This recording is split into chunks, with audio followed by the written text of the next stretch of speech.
Hey everybody, David Nuño here. It is the TexAgs postgame wrap brought to you by Higginbotham Insurance, and the Aggies take care of business as expected, 52-3 against Prairie View, a game that what are you going to read into this one? But we want to thank Higginbotham Insurance for making today possible. You probably only think about insurance when you need it, but at Higginbotham, they think about your risk for you, because they've got you covered all year long. They start by listening and end with a custom solution that fits your needs and your budget. They do it all from the car, the home, the health, business, and employee insurance. Higginbotham's got you covered, a place that leads with values so that your value leads. Call up Tyler Smith, 979-871-3162, or visit higginbotham.com. All right, guys, so not a long episode today because bottom line is the Aggies took care of business in that first quarter. It was 21-0 quickly, and this show is going to kind of feel like that one. This one went as expected. Everyone knew that this was going to be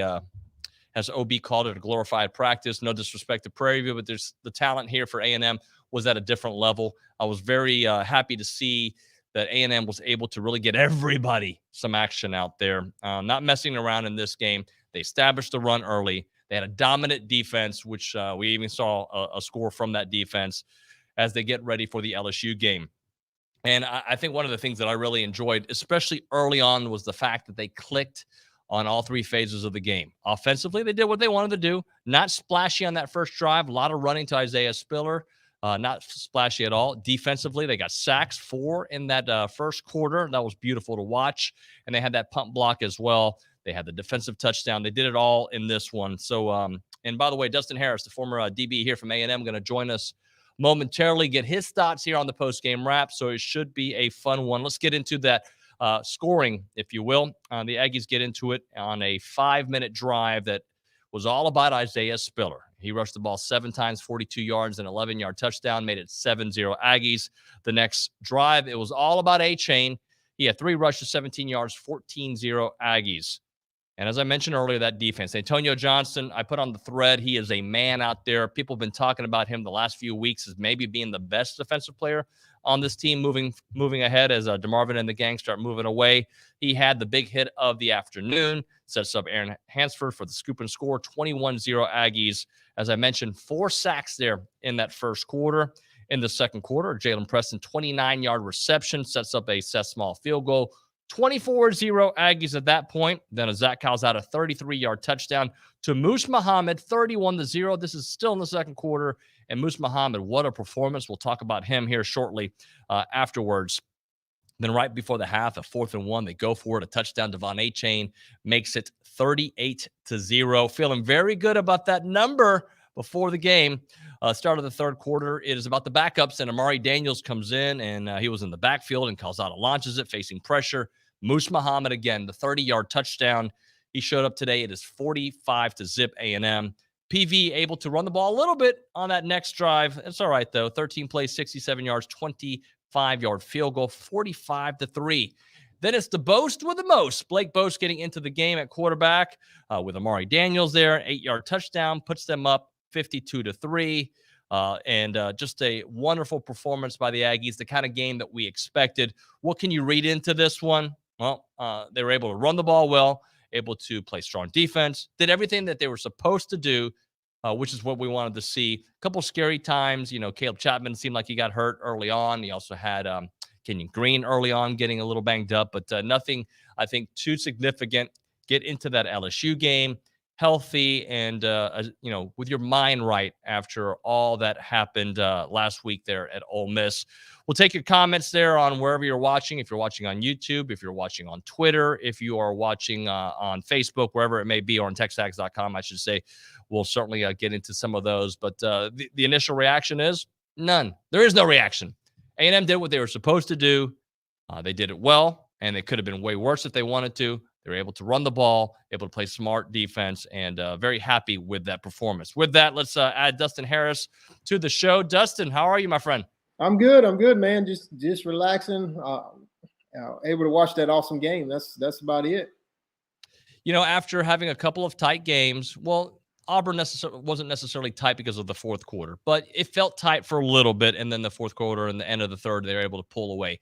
Ole Miss, the reverse, having to play catch-up for the most part, having a chance to take the lead and having that taken away from us.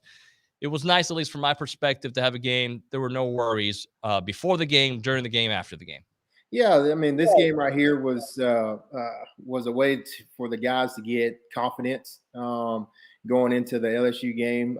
Everybody knows that, especially if you played against LSU, you know that's one of those games it's always going to be tough. So this game against PV was definitely a confidence builder for the guys. Able to get, like you said, we were able to get a lot of guys on the field, a lot of guys playing time. Just in case we need them for the LSU game and moving forward. So I think Coach did a wonderful job with the execution.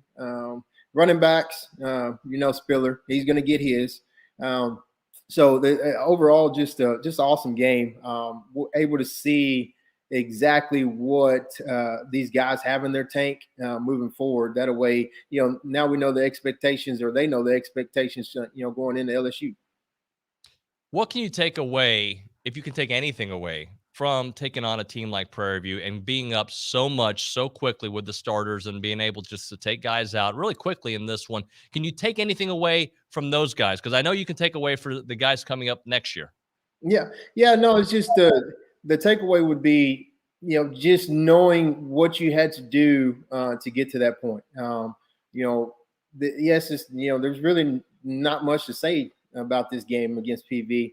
And going into this game, you kind of knew what was expected, like I said before, but they went out, they made the plays that they needed to make, especially coming off that hard loss against Ole Miss, just to establish themselves and come back. And like I said, the guys that came in did their job. You never really seen a step back, taking a step back from what the first O, second O, brought to the table at the beginning of the game. The game just kept on going and kept flowing. So to be able to see that, it brings hope, so to speak, for next year. But obviously we've got guys coming in next year. But this season's not over yet. 9-3. It's not bad, and not bad at all. So just as long as they keep their head up, know what they have to do in order to finish the season off, and which is we can't lose anymore. Just taking that into factor, taking what they did this game and moving forward would be a big step on their part. Yeah, and I was actually talking to somebody before the game, and they were talking about this season just doesn't feel right. They're not playing for anything, yada, yada, yada. I guess my response to that is we haven't seen many 10-win seasons in the last 20, 30 years here, right? Yeah. I mean, the last time, obviously, was 2012 with Johnny. Before that was the 98 season, if my memory serves me correct, with Sir Parker. I believe RC had 5 10-win seasons. Jackie Sherrill had 2. There's a chance that this team wins 10 games this year. I guess it's a good thing that we have this level of expectation that we've always had, but now, like, just getting there isn't good enough. Yeah, no, and that's like I said, you talk to any football player that played for A&M, it's hard watching games like Ole Miss. It's hard watching games like Arkansas and Mississippi State. Because you're one play away, or 2 plays away, or 3 plays away from winning that game. And it's even harder when you're you're the player on the field at that moment. Just knowing that we still have the chance to win 10 games this year is unbelievable for what Jimbo has done to this team, for this town. He's basically put A&M back on the map, and the Johnny series, it was awesome. I played with Johnny along with a couple of other guys, and that was fun. It was very fun. It was good to be noticed again, and I think Jimbo is bringing that back to College Station, where these guys are getting noticed. They're getting their opportunities to shine, and a 10-win season, like I said, puts us back on the map. And then, we move on to next year where, you've got elite quarterbacks, you've got elite wide receivers, running backs. We're really not missing a beat. So, with that being said, I think this is probably one of the better Aggie teams that that you're going to see, and it's from here it's only going to go up. So let's talk about some DBs out there. I want to specifically talk about Antonio Johnson, who had that amazing hit early on. He has been so key for this team, and he's still such a young player. When you watch Antonio out there, what do you see? Man, he reminds me of Campbell, Stephen Campbell, and then Stephen Terrell. There's many of safeties I played with that couldn't really, they play safety, but Antonio, he can play wherever, and that's what we've been needing. We've been needing that star that can just cover the whole entire field. And he brings that leadership to this team. Speaking of leadership, you look at Ole Miss. We were down. Nothing was really going our way throughout that game. We hung in there, but there was a couple of big plays that he made that kept us in the game and kept the guys' heads up. Brought motivation. And being a young player like that, man, the sky's the limit for him. We just got to keep him healthy, get through this season, get him back in the weight room. And it's only going to improve his draft stock. That's it. The kid is outstanding. Every time we turn on the TV here or when I'm with my buddies and watching the game or at a tailgate or at the game, just to see him motivating the guys like he does. That speaks a lot of him. Hey, Dustin, let's talk a little bit about some of the last year players out here, right? It looks like, I'm assuming Isaiah Spiller is going to go pro. I'm assuming Watermeyer, DeMarvin, just assumptions, but there's also a lot of seniors that are going to be moving on as well. We got Leon moving on. Like, there's a lot of players have left their legacy here. Kenyon Green will probably move on to the NFL. Just when you think about these last year players that we will potentially see and the ones that we know, what are some thoughts about those guys? Man, just all the hard work that they've put in. Just like Antonio, they've made it. They've made it their goal to put A&M back on the map, and for them to come in, play the way they played. We've had struggles, offense, defense, special teams. We've had struggles, but for them to be able to continue and strive to be that one team that finishes out the year as strong as possible, not hanging their heads, not arguing and fighting with each other.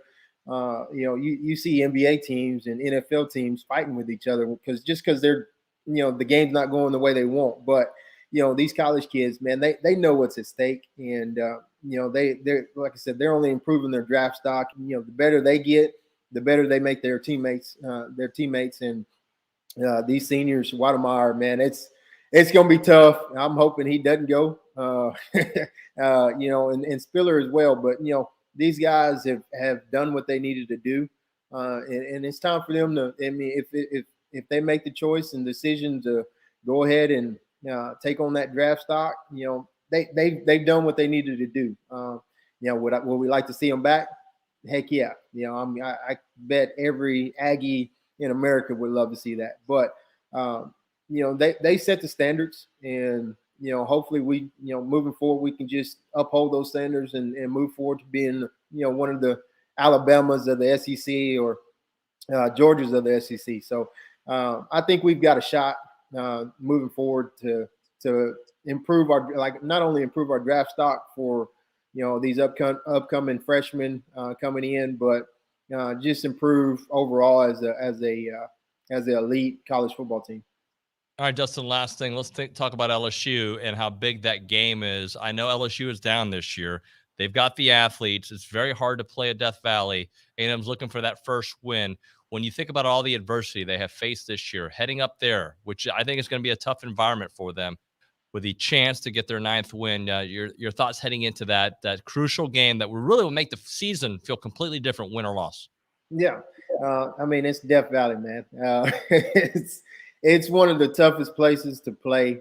And LSU is, everybody talks about Alabama's not the same this year. LSU's not the same this year.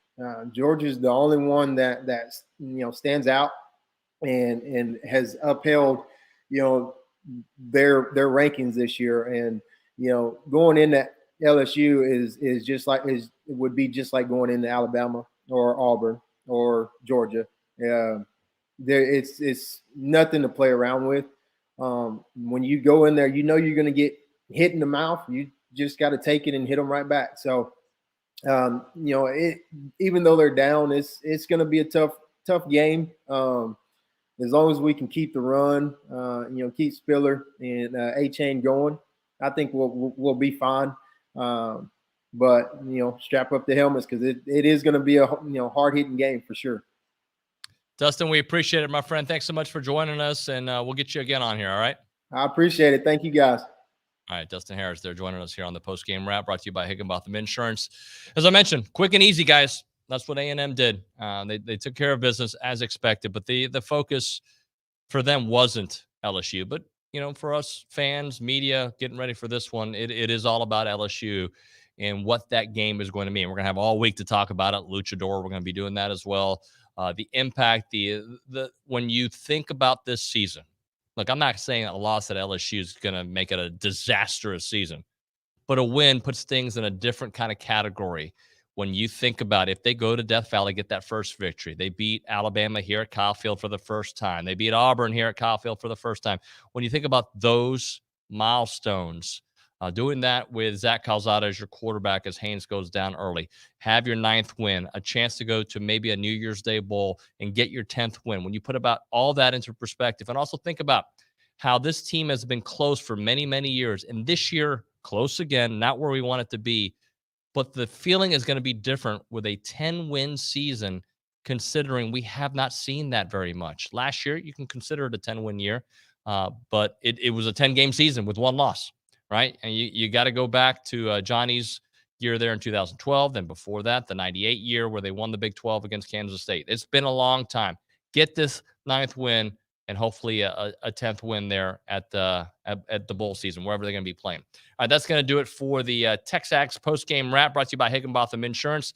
The Aggies win 52-3. We enjoyed it. Thank you so much for watching, and we will see you guys on the Luchador podcast and then on The Zone, on TexAgs.com, and all the other great places you'll see us on as we break down the week heading into LSU. And happy Thanksgiving week, guys.